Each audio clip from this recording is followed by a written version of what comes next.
Hello, আজকে off day special blog নিয়ে চলে আসলাম। সারা সপ্তাহ অপেক্ষা করার পর ফাইনালি চলে আসলো শনিবার। নর্মালি আমাদের দেশে শুক্রবার অফ ডে থাকে, কিন্তু ফাইয়াজের আব্বার অফ ডে হচ্ছে শনিবার। চলুন আজকে আমার স্পেশাল ডেটা আপনাদের সাথে শেয়ার করি। গুড মর্নিং এভরিওয়ান, আসসালামু আলাইকুম। আমি নুসরাত রিমি।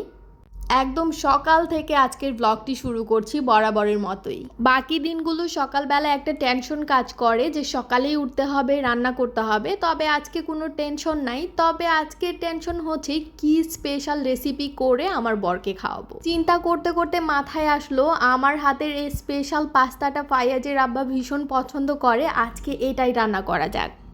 এই তো রেডি হয়ে গেছে আমার হাতের ক্রিমি স্পেশাল পাস্তা, এবং আমি অফ ডে লিখতে চাই, দেখেন কি বেহাল অবস্থা করে দিছি। এক বাটি পাস্তা নিয়ে এসে বসে গেছে, যদিও আমিও এখান থেকে শেয়ার করব। এইটাতে পর্যাপ্ত চিজ এবং মিল্ক ইউজ করা হয়েছে, যার জন্য এটা অনেক বেশি ক্রিমি এবং মজাদার হয়েছে।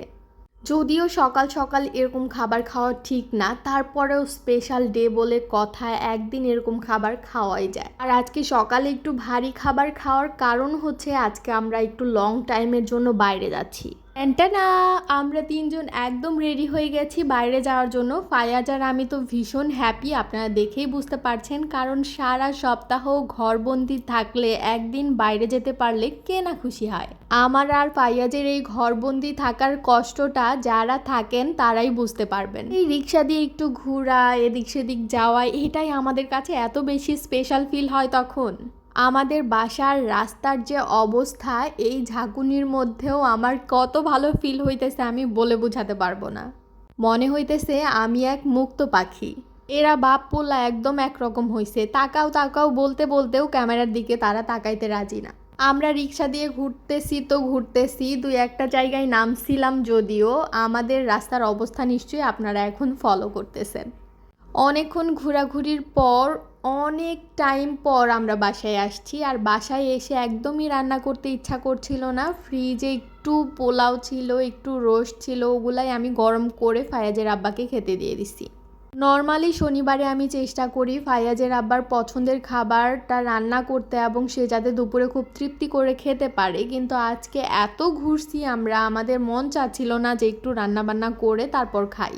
আর প্রচণ্ড ক্ষুধাও পেয়ে গেছিলো, তাই যা ফ্রিজে ছিল তাই আমরা গরম করে নিয়ে বসে গেছি। এত ক্ষুধা লাগতেছিল, এটাও আমাদের কাছে অনেক বেশি মজা লাগতেছিল।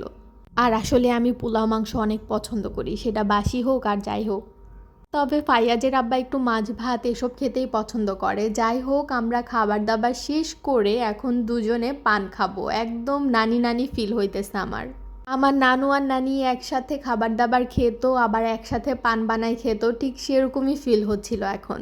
আমার নানা আমার নানিকে এত ভালোবাসতো, আমার নানি যদি বাপের বাড়ি যেত, আমার নানা ফোন করে বলতো আমার রাখি বালিশ পাইছে তো।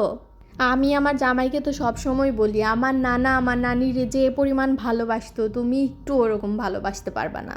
সত্যি আমি যখন আমার জামাইকে পান বানাই দিতেছিলাম আর আমি খাইতেছিলাম, তখন আমার নানা নানির দৃশ্যগুলো আমার চোখে ভেসে উঠতেছিল। এই তো দেখতে দেখতে সন্ধ্যা গড়িয়ে গেছে, এখন সন্ধ্যার আমরা নাস্তা করব। আর আমার পক্ষে আজকে নাস্তা বানানো সম্ভব হয় নাই, তাই আমি ফ্রিজ থেকে রসোই ঘর ফেসবুক পেজের ফ্রোজেন যে চিকেন রোলটা আছে সেটা বের করে নিচ্ছি। আমরা যারা বাচ্চার মা আছি তাদের জন্য অনেক হেল্প হয় এ ধরনের ফ্রোজেন খাবার, তার মধ্যে আবার হোমমেড স্বাস্থ্যকর।